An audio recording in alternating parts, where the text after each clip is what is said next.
Bears lose, a heartbreaker. So much pain! So much pain! Yo, what's up, world? Welcome back to the channel. APWSPORTS signing in. It's painful doing one of these again. That is now 4 losses in a row. The Bears come back, but unfortunately, we drop another one. Monday Night Football, Bears lose 29-26 to the Steelers. But without further ado, let's dive into it. I'm striving to get rich. That's why I always went 2 years without buying shoes and feet. Things change now. My mom hearing me with my music and she look a little proud. I'm not really going to have a theme for this video. Not offense, defense, nothing. I'm just going to talk about this game completely in its entirety from the way I saw it. One thing is the refs sucked. Let's just face it, the refs absolutely sucked. One, Justin Fields got hit while he was sliding. Now, it might have been a little bit late, but where's the flag on that? You called it on Big Ben. Why can't Justin Fields get that call? Because he's a moving quarterback?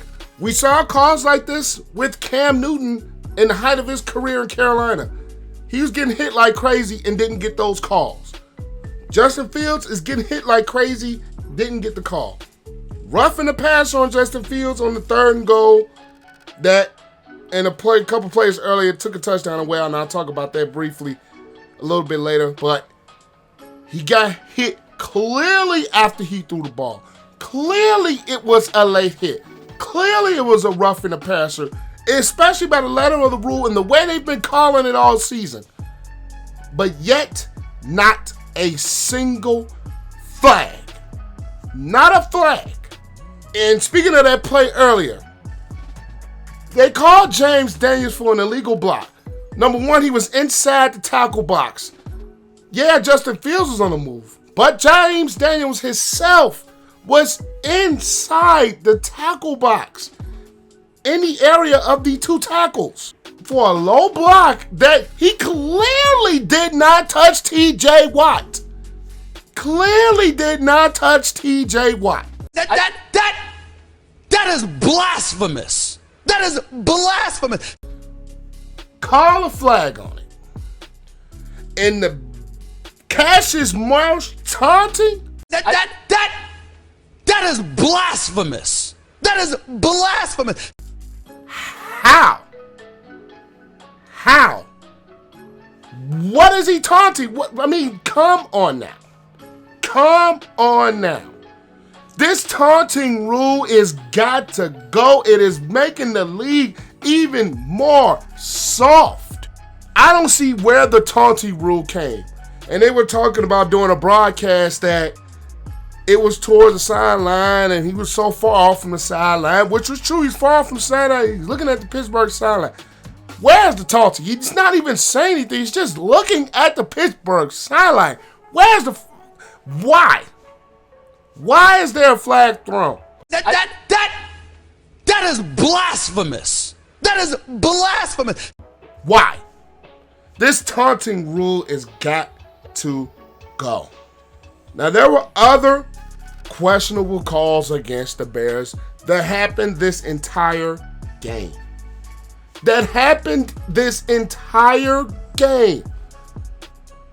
It's crazy how the Bears could get called for at least 11 to 12 penalties and Pittsburgh is only getting called for like 2, maybe 3.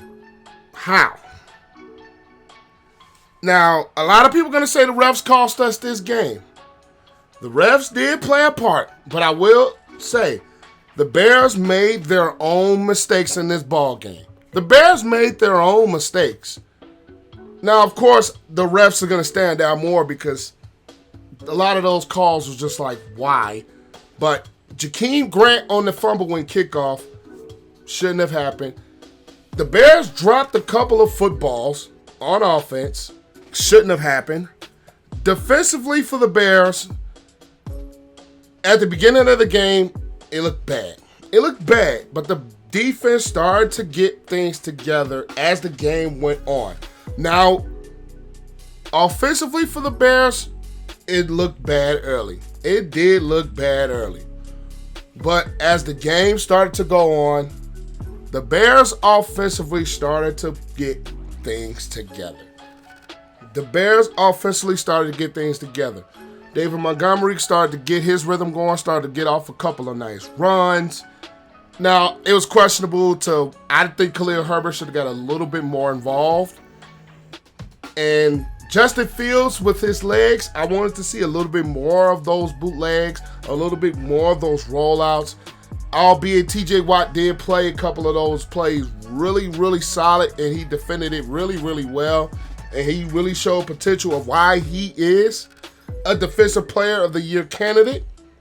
But the Bears' offensive line still has work to do. The Bears' offensive line and pass protection still has some work to do. Now, it got a little bit better in the second half. It got a little bit better as the game carried on. But it just has to be 100% consistent with the offensive line protection. Defensively, I don't know if Sean Desai was kind of holding back the blitz. I personally believe he should have held the blitz and probably did a little bit more, because Roquan got home, especially on a play where they were just a blown assignment. Now, the Pittsburgh Steelers offensive line has been playing with a little bit more rhythm as the season has went on, but it still has some holes there. And I believe even with that, the Bears could have attacked a little bit more as far as the blitz go. But our secondary, it has to be better. Our secondary really has to be better. And the losses of Eddie Jackson and the losses of Khalil Mack in this game proved to hurt. The losses of those two key important players in this contest proved to hurt. Now, offensively, I don't know what kind of things they were doing on the first time that they were in the red zone, calling those back-to-back fades for Jimmy Graham. Well, I think they should have used either Fields' legs or used those as a weapon or ran the ball. But our offensive struggles in the red zone continue. The Bears have struggled in the red zone, and it continued in this game. Now, the second red zone draft, I believe, and just my opinion, and I got trash for this, but I think the Bears maybe could have went for it on that second draft on fourth down. Now, up until that point in the game, the Bears offense was kind of struggling. They did put a little bit of a draft together, but it was only 10-3 at that point, or 14-3 at that point. I just think that if the Bears could have possibly went for it, and even if they didn't go and didn't get it, you had Pittsburgh deep near their own end zone. You have them deep near their own end zone. Even if you do not get it, I just think the Bears could have been a little more aggressive in that situation. We're not looking into how the game turned out. I'm looking at that moment right there. I just believe the Bears maybe should have went for it on that fourth down. Now, we did get a touchdown taken off the board by a bad call. We did get two missed Justin Field hit calls on that drive as well. But I just think on that fourth down and the way your offense had looked up into that point in the game, maybe it would have been better off if the Bears went for it in that situation.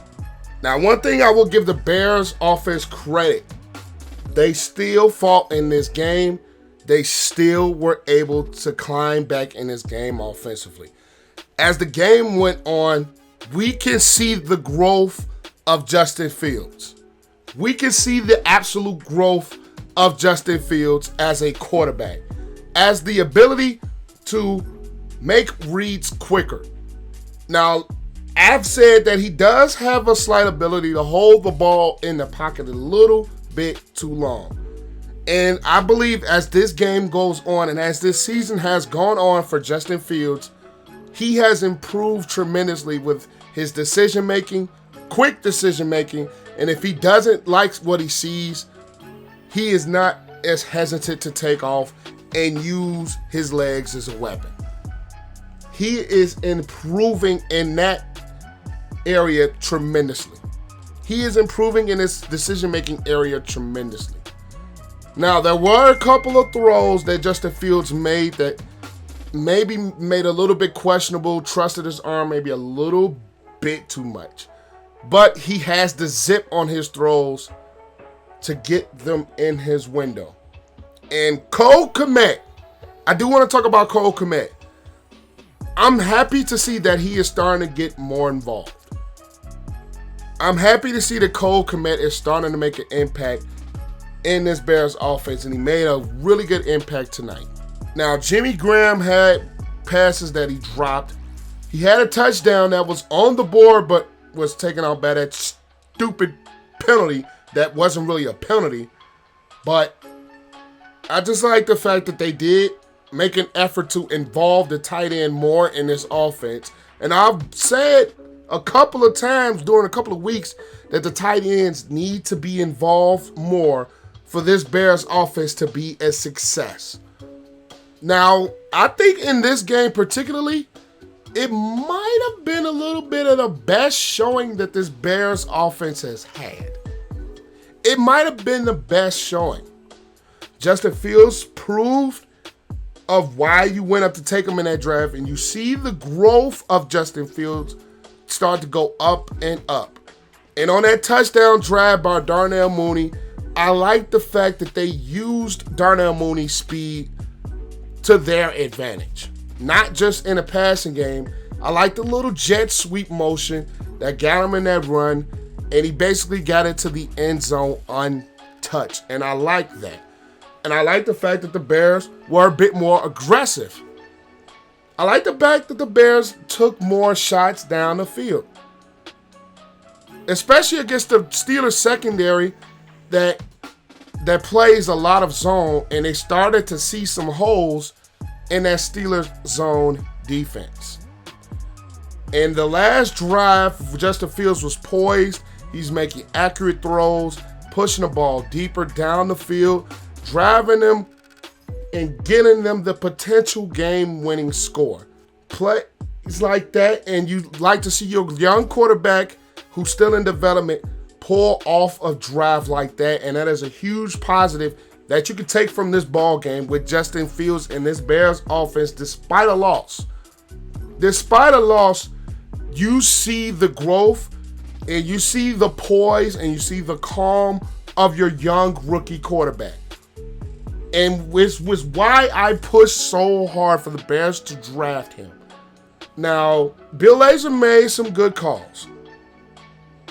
I think the Bears maybe got away from the run game a little, but for the most part, this offense did not look as bad as I expected coming into this game.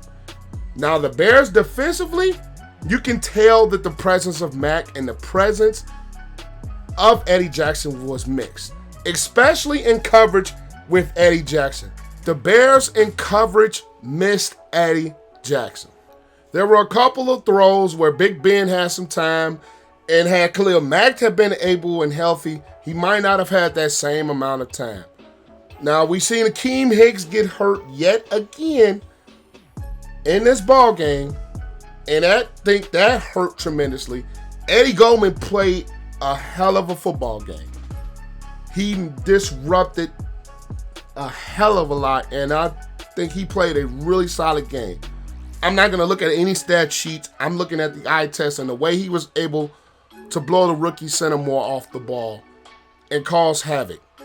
Now, Nagy Harris for the Pittsburgh Steelers, he is a very physical runner, and he was able to bounce off a couple of tackles and really pick up key small yardage. And the Bears do have to do a better job of tackling. And they do have to be better in coverage, even though I think Eddie Jackson was missed. The Bears, I believe the run defense still has some improvement to do, but it played a lot better than I expected coming into this game. Big Ben, he proves why he's a veteran quarterback. He's able to take advantage of those situations, especially late when the Bears were playing prevent defense. Now, I'm one personally, I don't like when teams do that prevent defense stuff. I don't like it. I'm not going to be honest. I don't like it. Especially when you have a Big Ben who's Not the same quarterback. He's not taking those same shots down the field like he once was. It doesn't have the same arm talent that he once had. It's a lot less in that arm. Even though the Bears wasn't getting that much pressure, I just still believe you don't play that much of a prevent defense, especially with the game on the line like that. When you know they're going to be in a passing situation, I just don't believe you play that big of a zone coverage, in my opinion. But the refs screwed us. I'm not going to forget that. We got screwed a bit by the refs, and we also got screwed by our own mistakes. Robert Quinn allowed enough offsides a couple of times, holding penalties, and fumbling the football. Justin Fields had an interception, but I believe that was more of a great play by Cam Hayward more than Fields' fault. But I love the Bears fight in this game. The Bears fought to the very end of this game. The Bears fought when I personally thought it was down and out and the game possibly could have been over, especially after that second red zone opportunity that we got caused by penalties and we got caused by BS calls, and Pittsburgh went down and scored. I believed at that point that maybe could have been the game because of the way the Bears offense was looking up into that point. But for their credit, they got things together. They were able to come back and potentially almost won the game, but the defense let it up late. But I do see some positives that you can take from this game, especially offensively. Justin Fields is growing, and he is growing week by week. And that last drive, even to get them in a position to maybe Hail Mary or long attempted field goal, he is growing, and this is why you move up to the 11th overall pick to select a guy like that who should have been taken higher. But am I disappointed? Absolutely. Am I proud of the Bears fight? Yes. But that's 4 losses in a row going into the bye week. I'm not happy that we lost this game, but I am happy and proud of the Bears fight. But that is enough. That's all I've got to say about this game. Leave your guys' thoughts in the comment section down below. I would love to see what you guys think. Make sure you guys leave this video a like. That helps the channel to grow tremendously. And also, click that subscribe button and notification bell so you will not miss a single video. But I am APW Sports signing out. Make sure you guys stay safe. Have a great and excellent day. And I will catch you guys in the next video. Peace. So much pain! So much pain!